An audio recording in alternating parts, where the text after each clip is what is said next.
You know that person who goes completely silent when their birthday is coming up? No countdown, no party plans, maybe they even forget the date. While everyone else is posting wish lists and planning dinners, they're hoping the day slips by unnoticed. And if you're honest, maybe that person is you. So, why do some people avoid celebrating the one day that's supposedly all about them? It's easy to assume they're ungrateful, antisocial, or just trying to be mysterious.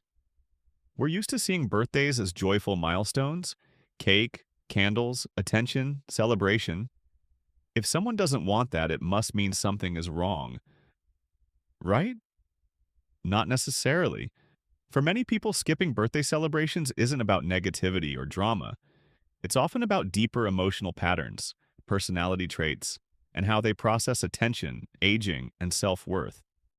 From a psychological standpoint, birthdays concentrate three powerful forces into a single day: social attention, self-reflection, and the passage of time. For some personalities, that combination feels overwhelming rather than exciting.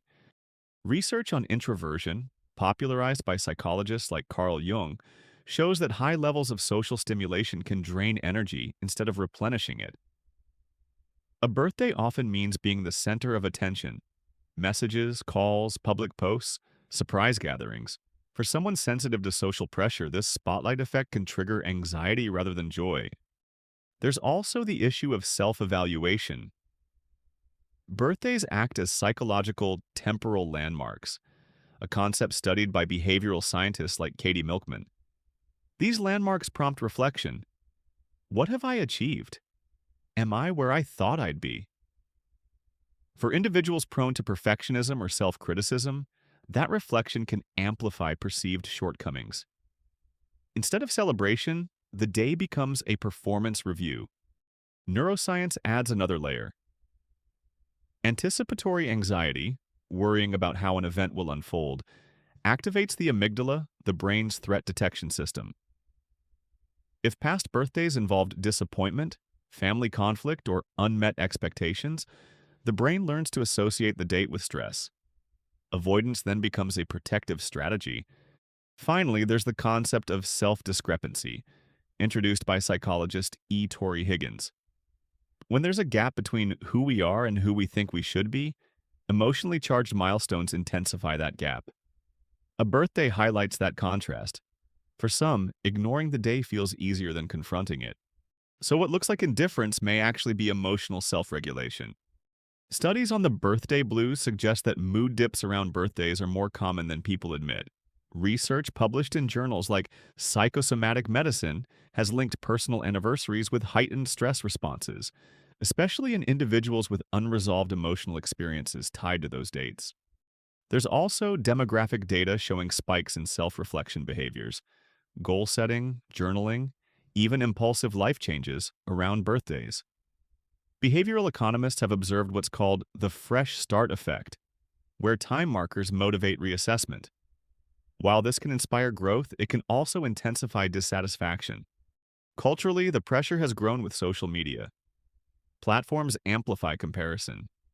When someone sees elaborate surprise parties or expensive trips filling their feed, their own quieter birthday can feel inadequate, even if that's what they genuinely prefer. That comparison loop increases cortisol levels and perceived social evaluation.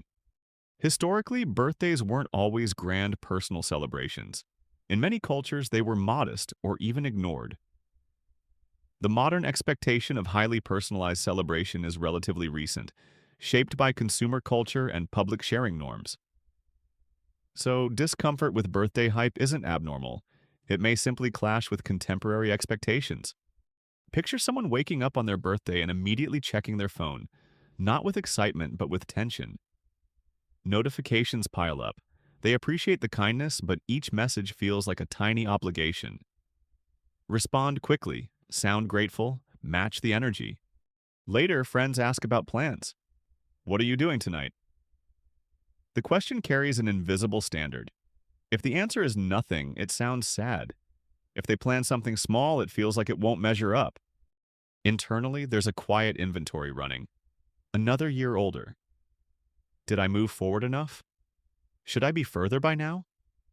The cake, the candles, the singing, they don't feel warm. They feel like a spotlight shining on unfinished business. So instead, they say, it's just another day. And for them, that feels safer. If you don't celebrate your birthday or you secretly dread it, you're not broken.